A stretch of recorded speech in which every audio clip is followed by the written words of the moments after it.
안녕하세요. 루장입니다. 이번 주 증시 일정은요, 5일에는 비제조업 구매 관리 지수인 PMI와 9일에는 생산 물가 지수인 PPI, 그리고 13일과 14일에는요, FOMC 회의 일정을 앞두고 있는데요. 연준에서 블랙아웃 기간에 돌입을 한 만큼 시장에서는 관망세를 유지를 할 것으로 내다보고 있는 상황이고, 이번 주에 발표가 되는 경제 지표에 관심이 더 쏠릴 수밖에 없겠습니다. 연준에서 이제 50 베이시스 포인트 발표가 나면 시장에서는 환호를 할 것인데요. 파월 의장이 항상 뒤통수를 쳤던 만큼 결과는 예측을 할 수 없겠습니다. 연준이 생각하는 2%대 물가는 앞으로 10년간은 달성되지 않을 것으로 예상을 하면서 그 세 가지 이유를 들었는데요. 첫 번째는 이제 값싼 노동력과 값싼 상품, 그리고 값싼 자본의 시대가 끝났다고 보고 있기 때문이라고 하는데요. 블룸버그와의 인터뷰에서는 물가는 실질적으로 내려오지 않을 것을 시사를 하면서 물가의 대부분은 임금이면서 대략 4에서 5% 수준으로 상승을 할 것이고 4, 5%대 인플레이션 기준금리도 4에서 5% 수준에 머물러 있을 것이면서 파월 의장의 이제 물가보다 높은 기준 금리를 만들고 나서는 미션 완료를 선언을 할 것으로 예상을 하고 있었습니다. 금리 인상이 끝이 나는 시기가 찾아오고는 있지만은 끝이 날 시점까지는 또다시 수많은 고통이 뒤따를 것으로 예상이 되고 있습니다. 현재 퓨처스 상황은 약세를 보이고 있는 가운데 장이 시작이 되면 한껏 끌어올리는 장이 되었으면 좋겠네요.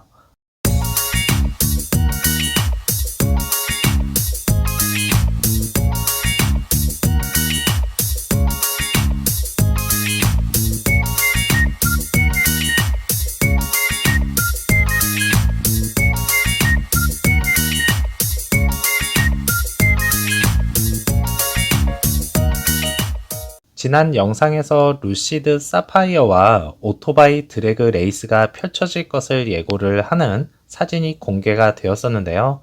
이제 그토록 기다리던 테슬라 모델과 드래그 레이스를 펼치게 되었다는 것을 확인을 할 수가 있었네요. 뭐 아직까지는 공개가 되지 않았지만은 정말 궁금하고요.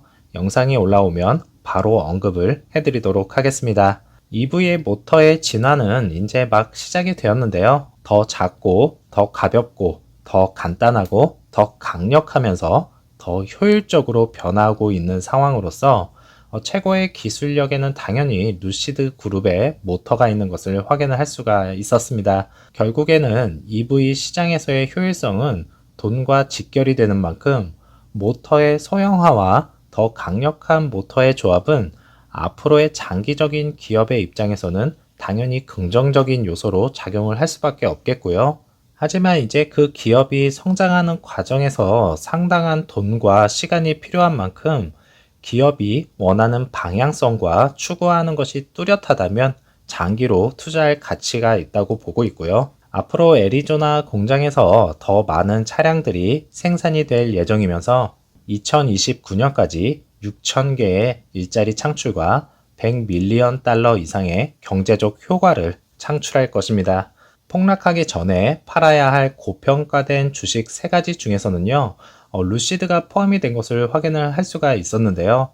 매번 이제 뭐 저가에 매수를 해야 한다는 기사 내용과는 반대되는 내용이 나와서 좀 의아해 했습니다.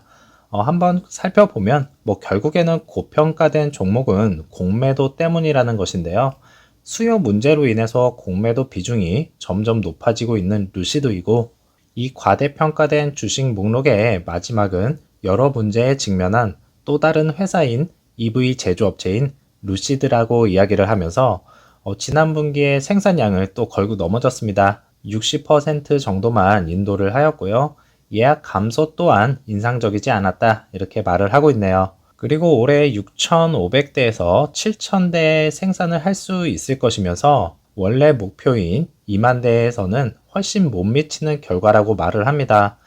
일단은 올해 생산 목표인 것은 대체적으로 이루어낼 수 있다는 것인데요.